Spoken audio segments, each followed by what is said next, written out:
Good afternoon, everyone. For the next topic under Chapter 2, I will be your next reporter. So the Chapter 2 is entitled as The Chemical Basis of Life, right? Understanding the chemical basis of life,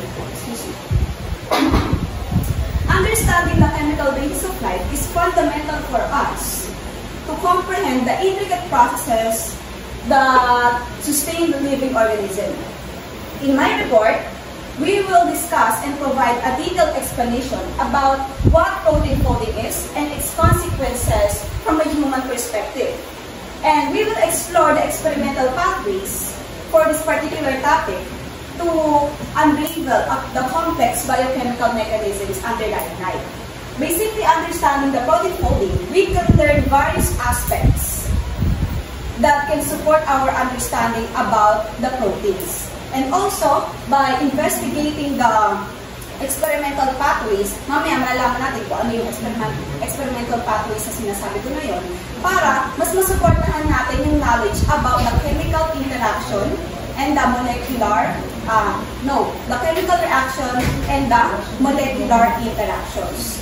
So, yun yung mga pag-aaralan natin mamaya. And we have also the terms here na mapag-uusapan at mababalik, mabibigyan pansin muli, since some of the topics in Chapter 2 ay natakal na natin last set sa subject na biochemistry. Now, to help you follow the sequence of my report, here's the presentation outline. So you have the roadmap while I discuss them. So the first thing will be the protein folding. We will discuss its definition, functions, and notes. Next to that is the human perspective, which is all about the consequences, deadly consequences of protein misfolding.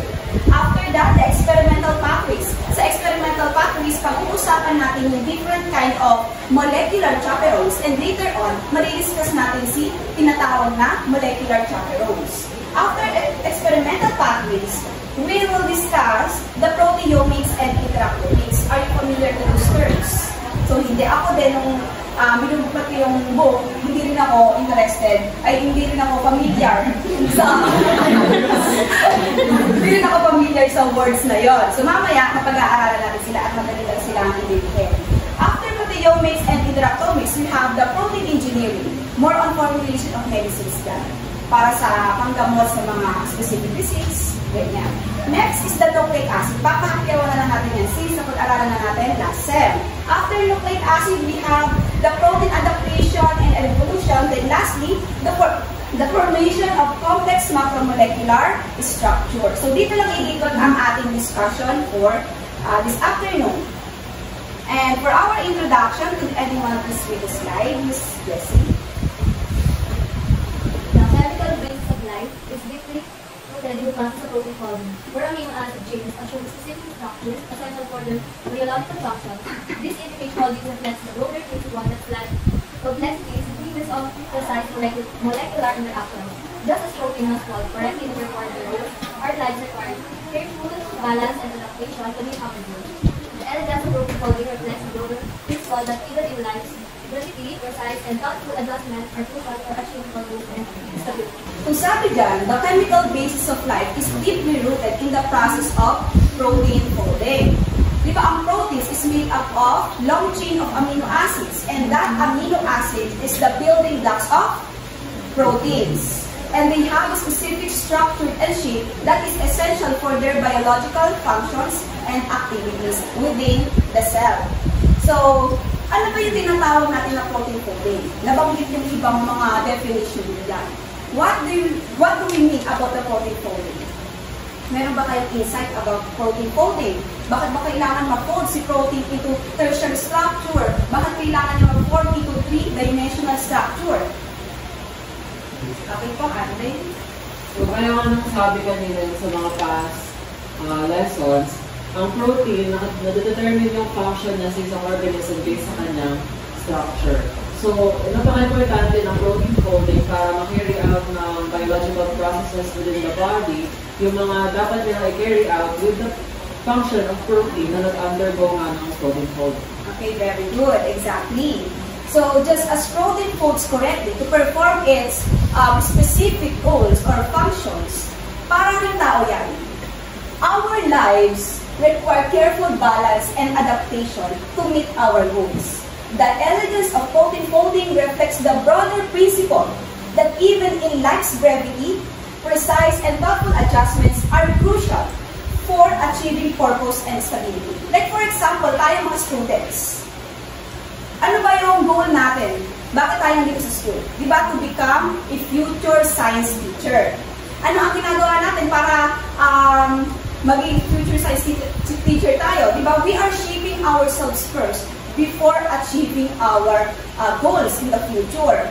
But, pag di tayo na-fold correctly, katulad ni protein, hindi tayo na-shape, hindi tayo na-fold or na-enhance mabuti, matuturuan ba natin yung future students natin ng tama about sa different fields of science? Di ba, hindi natin magagawa yung specific function natin as a future science teacher. So, we're just relating the topic of protein folding in real life situation. At mamaya, may connect pa natin yung sinabi ko mamaya. So, next, we have the protein folding. Sinabi natin kanina, the protein folding is a process, and that is correct.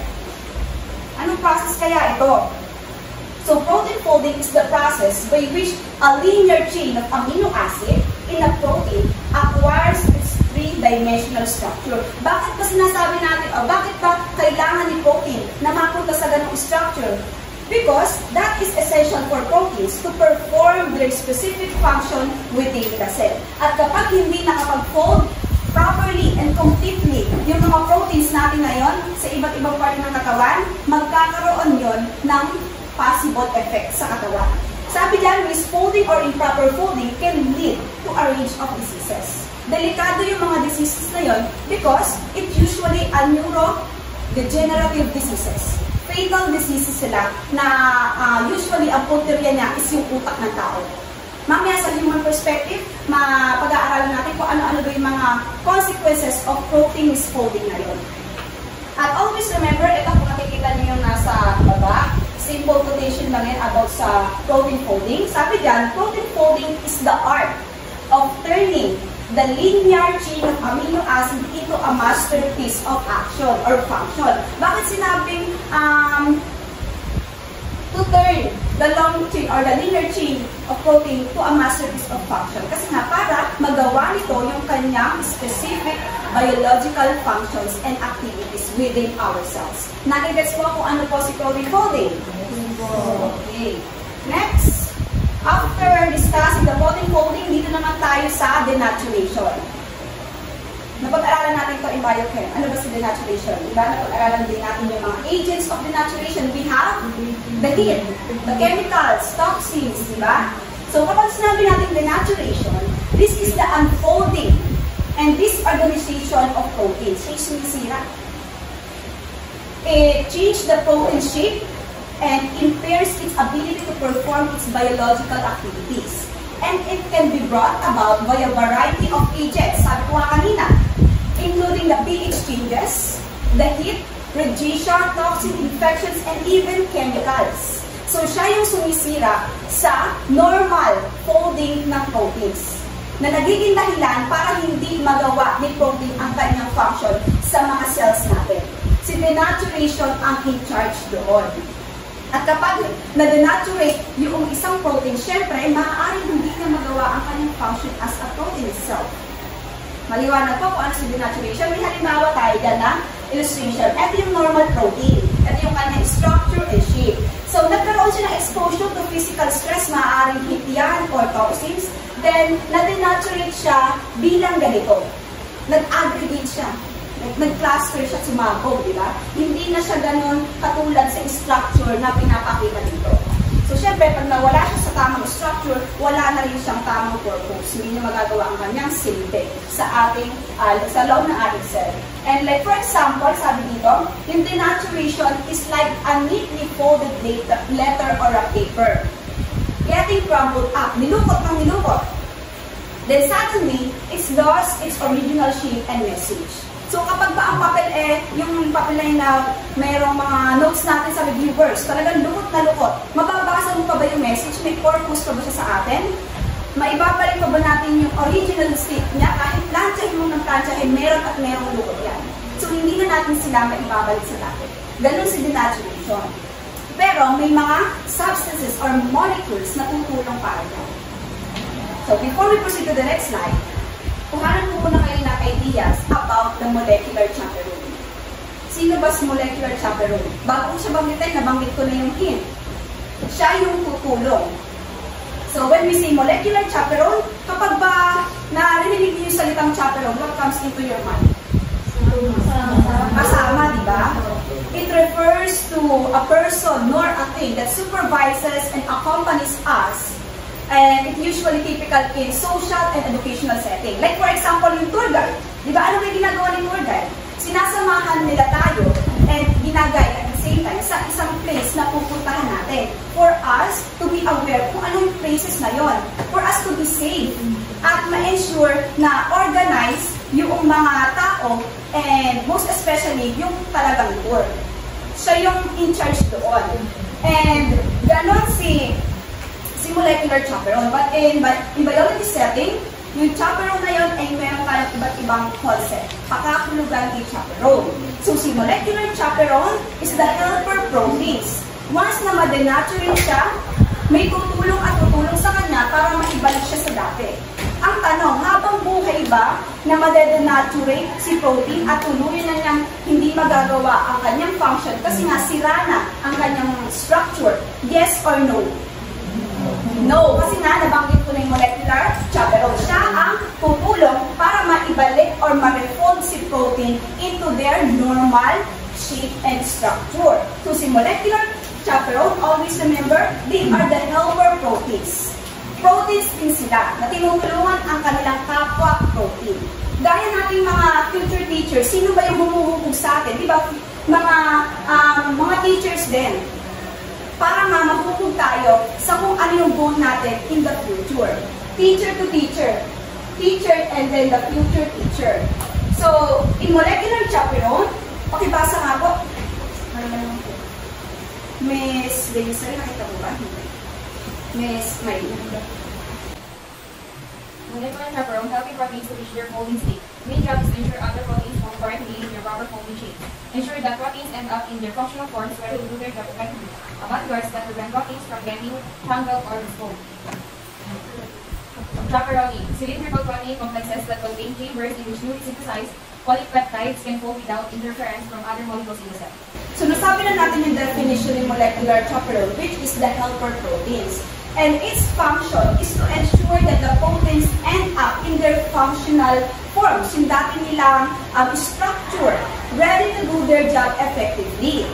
And it functions as a molecular bodyguards na pine-prevent sila from being tangled or buhol-buhol. Ibinabalik sila, nire-refold once na ma-denaturate ng isang physical stress, like for example, and may tinatawag naman tayo na chaperoning. Si chaperone, sabi dyan, is a cylindrical protein na below. And that contains chambers, yung mga divisions, yung mga bulsa, pagkala ng chambers, in which newly synthesized polypeptides can fold without interference or sagabal from other molecules in the cell. So meaning to say, yung chaperone na to is a type of protein also, na kung saan nag-a-assist sa protein folding process na tinatawag natin para sa mga ibang proteins. And also, itong mga chaperone na yan, nagbibigay sila o nagpo-provide sila ng specialized environment para sa mga nag-denatured or misfolded proteins, sabihin na natin mga newly synthesized proteins, para maibalik sila in their three-dimensional structure para magawa nila ang kanilang functionalities within the cell. So sila si chaperone, nagbibigay ng specialized environment para mabalik ang structure ni protein. Gets po kung ano si molecular chaperone and the chaperone? Okay, next.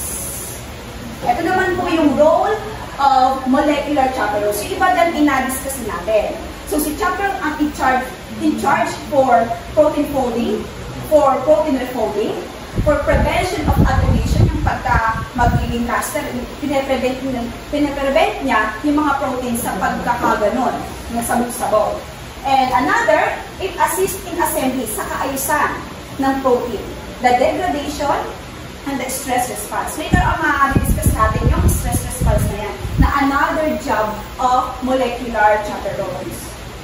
Next, let us move on to the dynamics of protein folding. Dito naman, mga pagbabago na nagaganap sa process of protein folding. According to the book, there are two fundamental issues based sa process ni protein folding. Maaaring whether all the members of population of unfolded proteins, mga unfolded proteins of a single species fold along a similar pathway. Like for example, ako, yung mga proteins ko ay nare-refold, once na misfold, nare-refold ito in a similar pathway. Kung pa ganyan, then pa ganon, iisa lang ang kanila magiging end product. Magiging nasa native state ang molecular chapter or yung mga proteins natin sa katawan. Pero may sinasabi dito, it folds by means of a diverse set of roots that somehow converge upon the same native state. Kung kanina sinabi ko na sa isang tao yung mga proteins ay pare-parehas na nagre-refold and ang end product ay pare-parehas lang, dito naman sinasabi na sa iisang organism, maaaring may iba-ibang ruta, may iba-ibang way ng pag-fold yung mga proteins, pero ang end product ay pare-parehas lang.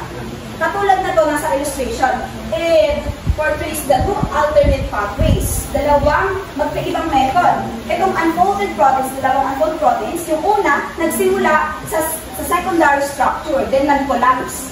At na-achieve na niya yung native state niya. Yung isa naman, nag-umpisa sa unfolded, then nag-collapse. Then after mag-collapse, tsaka lang siya pumunta sa secondary structure. Then after secondary structure, naging native na ang kanyang structure. So, ito yun. Ito yung pinag-uulunganan na yan. Gets po? Kung ano ang dalawang fundamental issues according to the dynamics of protein folding. Gets po ang molecular chaperone, the protein folding, the denaturation, its roles, and the dynamics of protein folding. Alam kong tanong? Okay. Next, let us proceed to the second outline, which is the human perspective, which is all about the deadly consequences of protein misfolding. Nabanggit natin kanina na once na ma-misfold, possibly, a range of disease will arise. Pag-uusapan natin dito yung mga possible diseases or common diseases na dala ng misfolding, protein misfolding. Una dyan ang Creutzfeldt-Jakob disease. Tama po ba ang pronunciation ko? Creutzfeldt-Jakob disease or the CJD. Tama ba? Creutzfeldt? CJD na lang. CJD na lang. We have two common cause ng protein misfolding dito. The CJD and the Alzheimer's disease.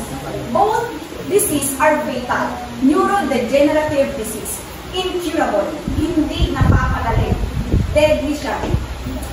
Sabi dito, una dyan, si CJD, what do you think? Bakit Creutzfeldt-Jakob disease ang pangalan? Nabanggit na yata ni Sir Jim kanina. Si Jacob yung nakaati.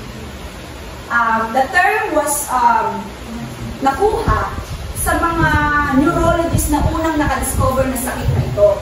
Sina Hans Gerard Creutzfeldt at si Alfred Jacob. Pinagsama yung kanilang mga surnames.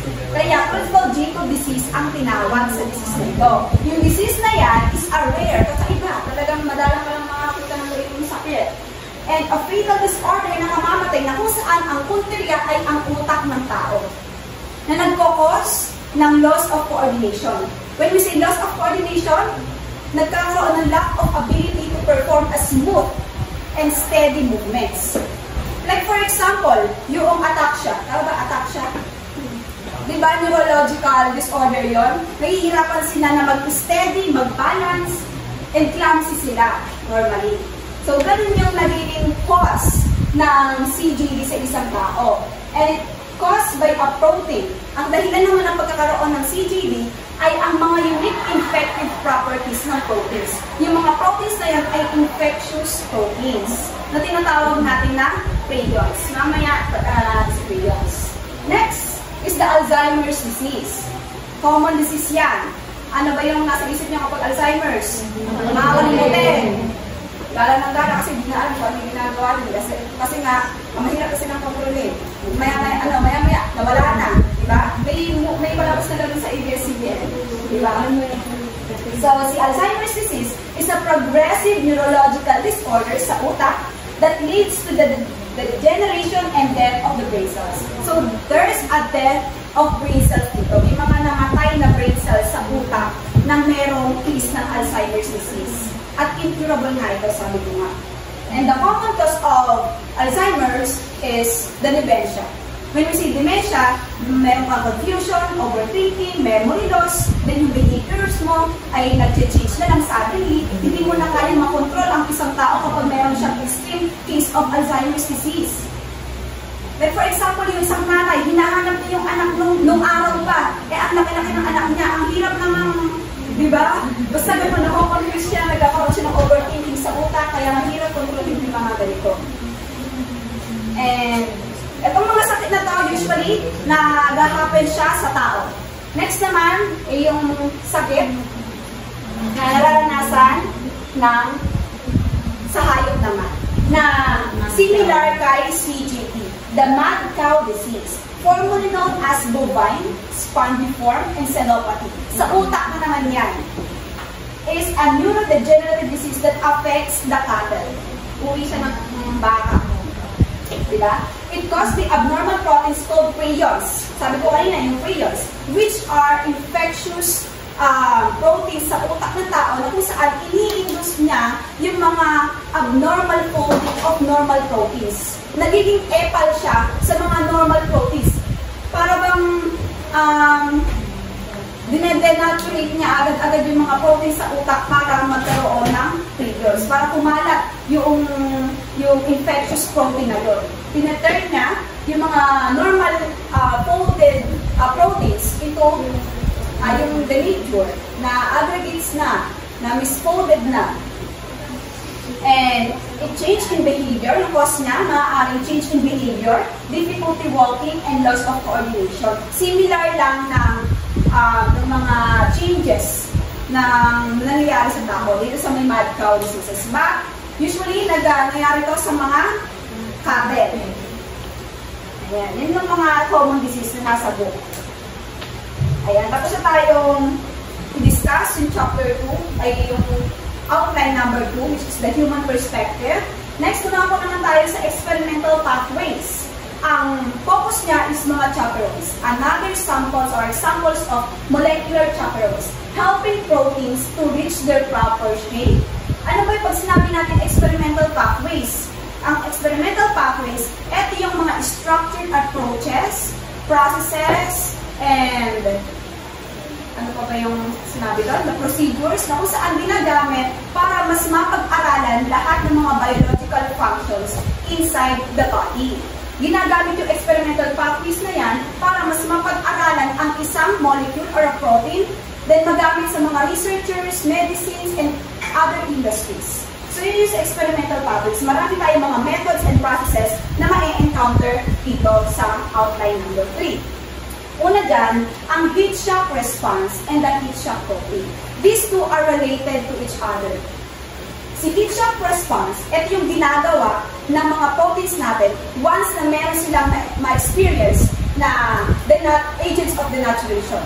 Example dyan is yung heat, kaya nga heat shock response. Sabi dyan, this is the biological mechanisms that cells use to protect themselves from damage caused by high temperatures or stressors.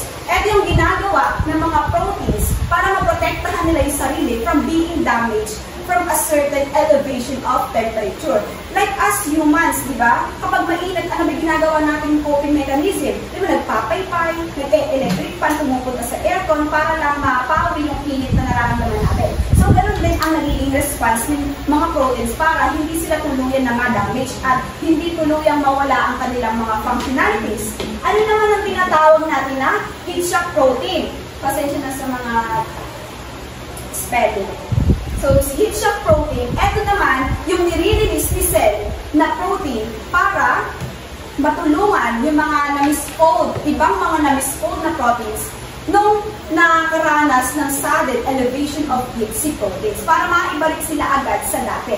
And that heat shock protein is an example of molecular chaperones.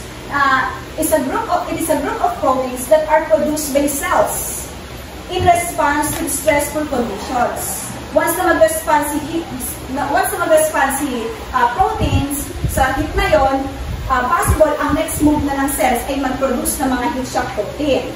So, ayan, ito yung mga example na maaaring pagdulutan ng heat shock response. Maaaring sudden heat temperature, the infections, and the toxins. Next, ang function ng mga heat shock protein is primarily as a molecular chaperone, sabi ko nga kanina, helping to stabilize and refold all the misfolded proteins after mag-response ni cell or ni proteins into a physical stress. So, yun lang si heat shock response and si heat shock protein. Naintindihan po ba yung dalawa and their relatedness? Si heat shock protein ay molecular chaperone.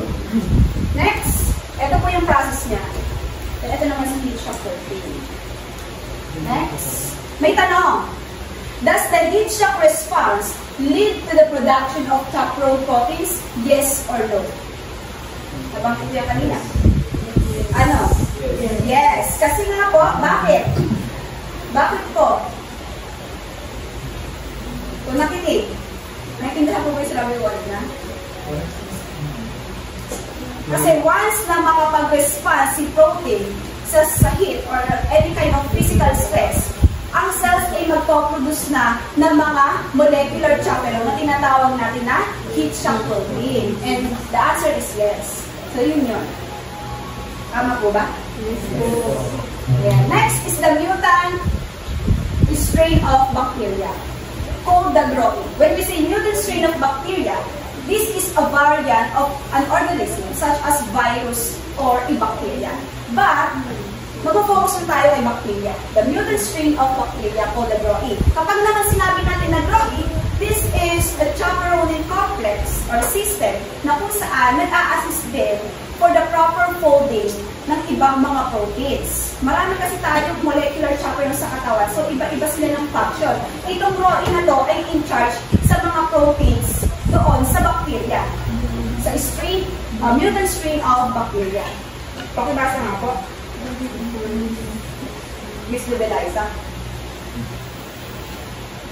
Mutant strain of bacteria, called the Gro'i, refers to a strain that has a mutation affecting gluten complex, which is a key part of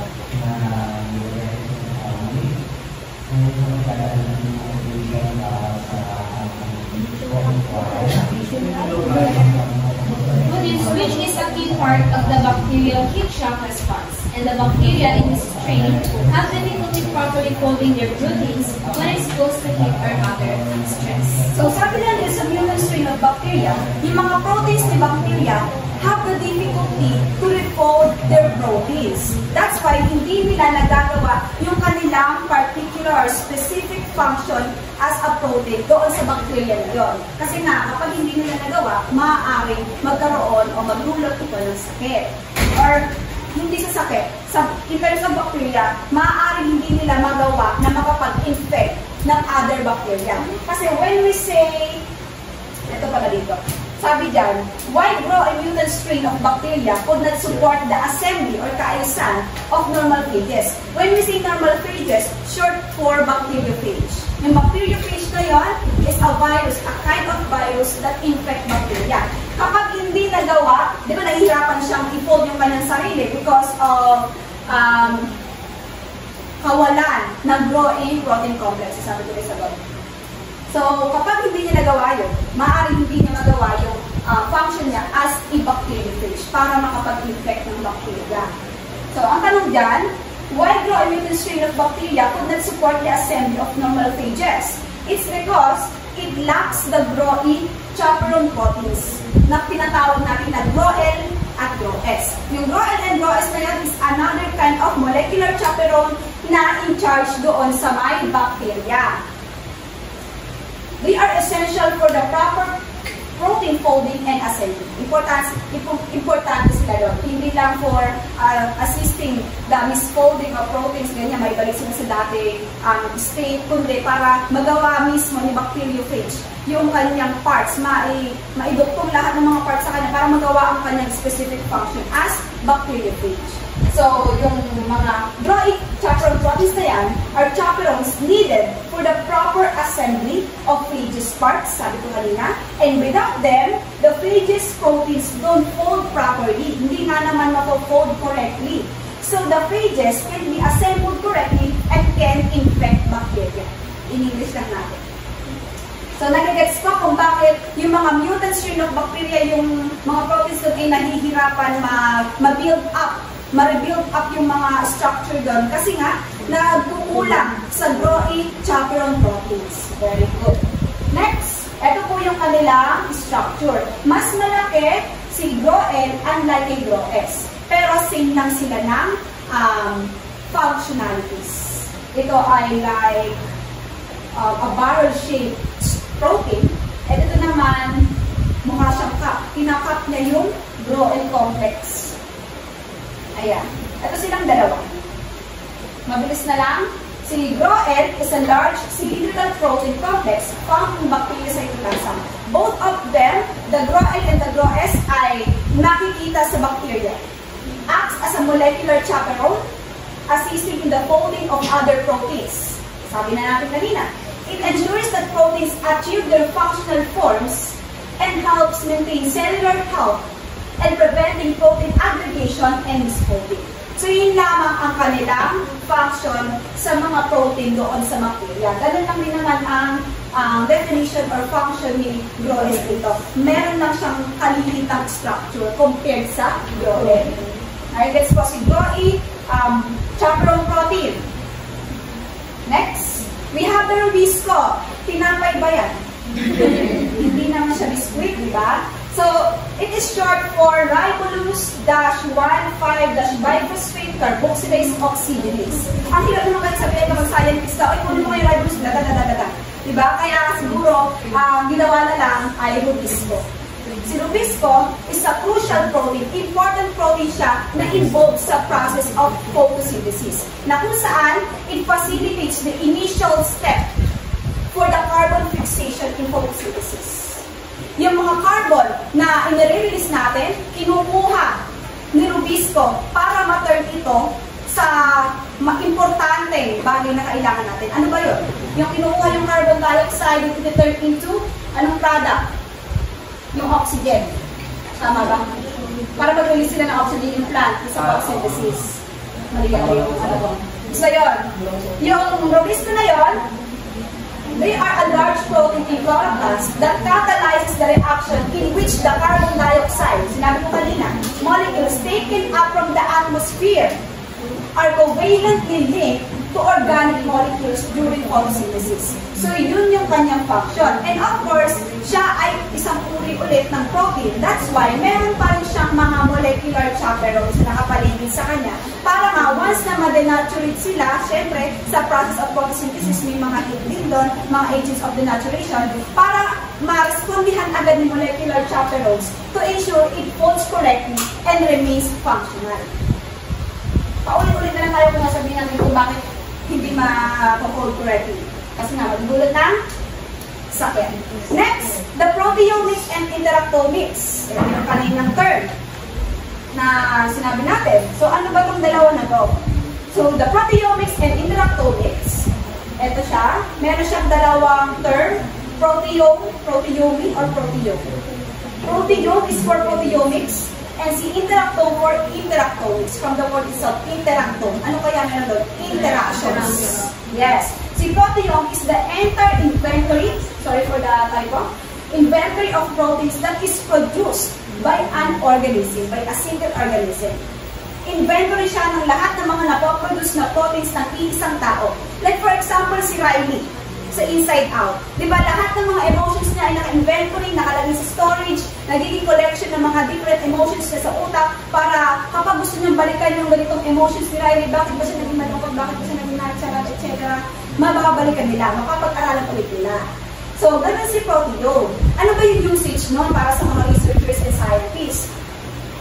Siyempre, para matulungan na supportahan ang kanilang studies to mas maliwanagan sila kung ano ba si protein, ano ba yung function, composition, and structure ni proteins sa mga biological systems and activities. So, yun naman si proteome. Yun yung kahalagahan niya. Ito siya, oh. Next is the interactome. This is the complete set of interactions naman. Interactions between proteins. Next, let us move on to the proteomics. Pakibasa nga po. Ma'am, again. Proteomics. The term was coined to describe the expanding field of protein biochemistry. It aims to understand the roles and behaviors of proteins in biological processes and their contribution to health and disease. Ayan. So, in simple terms, si proteomics is a large-scale study na kung saan particularly about studying their functions and structure. Sabi ko kanina, a large scale of study. Meaning to say, malawak na pag-aaral patungkol kay protein. Kaya nga sabi yan, it is the study of protein, proteomics. Pag-aaralan lahat ng kung ano ang meron o kung anong mga process ang meron si protein para na rin magkaroon tayo ng kaalaman how they contribute that protein in our health and to the diseases. At kapag na-master natin yung proteomics, once we became scientists in the future, kung magiging scientist man, magiging knowledgeable enough tayo to study and to treat, diagnose a certain disease. Makakapag-formulate din tayo ng isang specific medication sa isang disease. Kapag alam natin itong proteomics, all about studying the proteins, its function and the structure. And in studying the proteomics, we have two different techniques, the mass spectrometry and the protein microarray. Sa mass spectrometry, it simply determines the mass of a molecule or a protein. Ito lang siya. Determine dito yung mass ng isang protein. From the word itself, mass spectrometry. It is a technique to determine the precise mass of a molecule or fragment of a molecule, maaaring protein, which can be used to identify that molecule. Ito lang yung ginagamit para i-identify yung molecule or yung protein na yun, kung ano yung purpose niya, etc. Next is the protein microarray. That technique is high throughput technology used to study and analyze protein interactions, mostly interactions naman dito, functions and expression on a large scale. So, ito yung pagkakaiba nilang dalawa. Next is the interactomics. After we discuss the proteomics, ayan, dito lang tayo sa interactomics. This is the study of interactions between proteins and other molecules within cells or organism. So dito, pag-uusapan natin, yung nabanggit kanina ni Miss Liza na protein-protein interactions. So it helps scientists to understand how protein works. Ano ba yung naging simple niya within the cells? To work together to carry out biological functions, how they respond to changes, paano ba sila nag-respond katulad ng na-discuss natin kanina, isang halimbawa yun, and how disrupts in the interactions that can lead to diseases. So yun yung interactomics, all about studying the interactions between proteins. Next is the protein-protein interaction. It is the physical contact between two or more proteins and they represent complex biological functions. Meaning to say, yung protein-protein interaction, this is the binding and the communication of proteins to the other proteins. Maaaring hindi lang dalawa o tatlo yung nagkakaroon ng contact dito, kundi multiple kinds of proteins ang nag-i-interact with each other to perform or to make a functional roles as a protein. So another, it refers to the way proteins connect and work together in our bodies. So yung mga protein-protein na interaction na to, nagiging useful siya to make a masterpiece of function para hindi lang ganito yung purpose niya, kundi mag-evolve into ganito, ganyan. So siya si protein-protein interaction na nabanggit na rin naman kanina sa naunang discussion. Next is the hub protein and the multiple binding partners or the last 17. Yung multiple binding partners o yung tinatawag natin na last 17 referred as a hub of a protein interaction network. Ito siya. So yung pinakagitna, siya yung central component ng network of interaction between proteins. So ano naman si hub protein? Another molecular chapter na naman siya. Pero may iba na naman, pero may iba siyang function as a protein. They are key proteins that interact with many other proteins within the cell. Kasi nga, central components si hog protein. That's why it is characterized by their ability to stabilize and to organize all the proteins in a network. Katulad nito, may mas malalabang example dyan eh. Nakalimutan ko lang ilagay dito at kapuso sa oras. So, they act as a central point, sabi ko nga kanina, in networks of a protein interaction to stabilize and organize at the same time yung interaction between multiple proteins inside our cell to perform a more impactful purpose. Next is the protein engineering. Dito sa protein engineering, mostly ang pag-uusapan natin is yung formulation ng mga medicines na aakma sa isang disease. Ayan. Protein engineering involves designing and modifying proteins to achieve specific properties or function. And also, it is a process by which a researcher modifies a protein sequence through substitution. So, para hindi natin basahin ng buo, meaning to say, ang protein engineering is a process of modifying the proteins. Nagkakaroon dito ng changing of structure para makabuo ng isang specific trait and functionalities. Para makabuo ng another function. See? Proteins. Hindi lang para sa ganyan, hindi lang para sa ganito. Minomodify na nila, pinapakailaman na nila yung mga proteins dito sa protein engineering. Ine-engineer na nila yung mga proteins. Nilalagyan na nila ng mga ibang kind ng proteins na makakatulong sa another function or unique functions ni protein.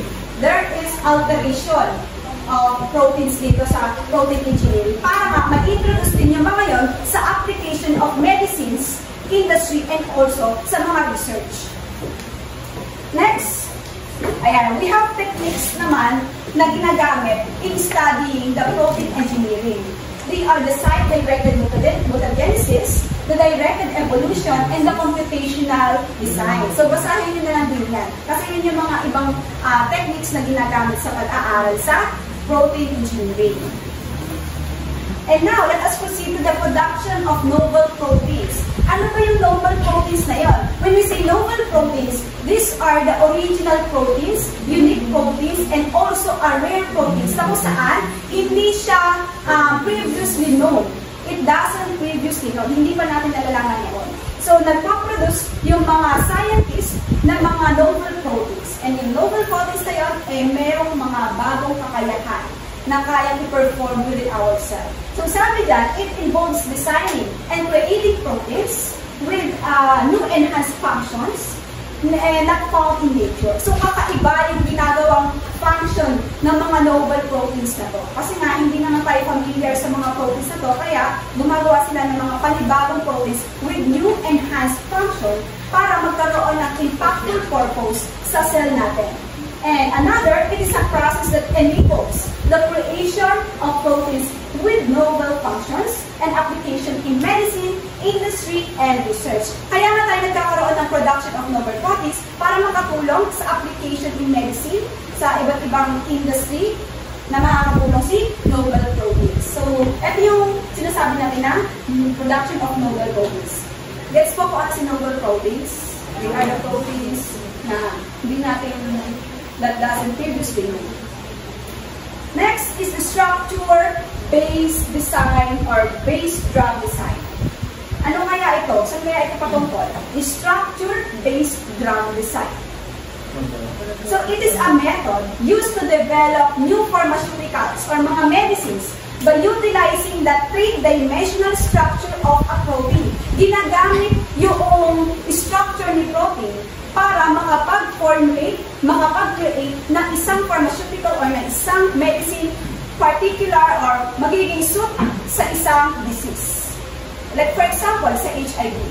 Meron ng mga ginagawang medicines doon na appropriate sa sakit na yun ng ibang mga scientists. Gets po kung ano sa structure-based design, ginagamit ito yung three-dimensional structure ni protein. Ayan. Second to the last outline, the protein adaptation and, hindi pa pala, third outline bago magtapos. protein adaptation and evolution. So kung si cell ay nakakaranas ng adaptation and evolution, syempre si protein din. Si protein ay nasa loob ng cells natin na gumagawa ng mga different kind of functionalities para makatulong sa function ni cell. So, sabi natin dyan, si adaptation are the traits that improve the likelihood that an organism will survive in a particular environment. So, according to sa napag-aralan natin sa evolution and genetics, di ba, yung sa Lamarck's theory, na yung giraffe, dati yung mga giraffe ay maikli lang ang leeg. Bakit bumaba yung leeg nila? Para sila ay mabuhay. Nagkaroon ng yung paglilipat ng mga genes from other generation to the next, di ba? Kasi nga, nauubusan sila ng pagkain din sa mga damo-damuhan na yan, sa land, sa pinakalan. Kung kaya, yung mga ibang giraffe, gumagawa ng paraan para makapag-acquire o makaget ng mga foods coming from the trees. Hanggang sa humaba yung liit nila, maipasa nila yung genes na yun from next generation to the next. So, ganon. So, ganon din si proteins. Nag-a-adapt din siya in a certain environment para hindi siya mamatay. Kasi ginagawa natin yung adaptation para hindi naman tayo mamatay. Like for example, tayo mga tao, nasa kahirapan tayo, ano gagawin natin? So, syempre, i-a-adapt natin yung environment na yun para tayo lang ay mabuhay. Sa proteins na yan, ay huwag na natin yung proteins. So, example natin dyan is si homologous proteins, meaning to say, magkaparehas. Homologous are proteins in different species that share a common evolutionary origin. So, yung mga homologous proteins na yan ay yung mga proteins na nanggaling sa different kind of species na iisa lang ang pinagmulan. Meron naman din tayong tinatawag na isoform na kung saan different forms of the same protein that arise from the same gene. So, yun ang isoforms and homologous proteins. Isoforms can vary in amino acid sequence, structure, and functions. And in conclusion, the protein adaptation and the evolution ay malaki yung naitutulong para ma-improve ng mga proteins ang kanilang functionalities within our cells. Para makapag-thrive sila, mabuhay sila sa kung ano ang kondisyon na meron sa isang environment na yon hanggang mag-evolve sila over time. Ayan, second to the last topic, the nucleic acid. Pakapyawan na natin ito. So, si nucleic acid are macromolecules. An example of macromolecules, constructed out of a long chain or a strand of monomers called nucleotides. And we have two types of nucleic acid, the DNA and RNA. So, yung DNA and RNA na yan ay magkaiba sila ng purpose or functions. Si DNA, it stores genetic information and serves as the blueprint of our organism. Next, si RNA naman, it transmits the genetic information, aids in protein synthesis. Usually, sa protein synthesis sila nagpa-function. And can have regulatory function. So, madali naman ang intindihan kasi paulit-ulit na natin na-discuss yan. So, ito yung iba nila mga similarity, ay mga differences. More stable sa DNA compared kay RNA. At yung mga proteins nila, A, B, C, G, etc. Maliwanag po si RNA and DNA. They are the two types of nucleic acid. May tinatawag naman tayo na nitrogenous bases occur in nucleic acid, the purines and pyrimidines. Si pyrimidines appear smaller molecules consisting of a single ring, while si purines naman, mas malaki siya na kung saan nagkakonsist siya ng double ring, 2 rings. Ayun na yun. Madali na lang po. Ayan. May tinatawag naman tayo na ATP and GTP. Normally, familiar na tayo kay ATP. Si ATP, ano si ATP, Mr. Jonard? Alam mo to? Adenosine triphosphate. Ano ang kanyang purpose? For energy. Ayan, very good. Si ATP stands for adenosine triphosphate. Anong protein ang present sa kanya? Adenine. Si GTP naman stands for guanosine triphosphate. Guanosine. Diba? So, when we see adenosine triphosphate, sabi nga ni Jonah, it acts as the main energy source for most cellular activities. Lahat ng mga proteins meron na to to perform their particular functions. Next is the guanosine triphosphate. It plays a key role in specific cellular processes such as protein synthesis and signaling. So in conclusion, para mas madali natin maintindihan si ATP and GTP, si ATP is broadly for energy, while si GTP ay for the cellular functions, no? Protein synthesis. Maintindihan ko? Ayan. Lastly, ito yung pang-8 na outline, the formation of macromolecular structure. Hindi ko na nailagay yung content na kasi nagmamadali na tayo kanina. So, sorry for that. So, sinasabi natin na formation of macromolecular structure, nabanggit kanina yung different kinds of macromolecules. Ano ba yun? The carbohydrates, the nucleic acid, the proteins, etc. Carbohydrates. So, yun. So, ang pinag-uusapan natin dito, we have 2 points here. The assembly of tobacco mosaic virus particles and the assembly of ribosomal subunits. So, para mas maintindihan natin silang dalawa, kasi medyo complicated intindihin sa book. Maraming mga examples pa sila na paano-ano doon. So, kapag sinabi natin na assembly of tobacco mosaic virus particles, yung tobacco mosaic particles na yun, virus particles, ay infectious units na meron si tobacco virus. Yun yung mga nag-i-infect o na-apektuhan niya yung usually mga plants ang proteria dito. Sa tobacco mosaic virus. And usually, anong plant kaya ang ano dito? Tobacco. The tobacco plant. Ano ba yung product na nagagawa ng tobacco? Sigarilyo. Ano pa ba? Yun lang ang alam ko sigarilyo So yun. That usually affects the plant. And it is a rod-shaped structure.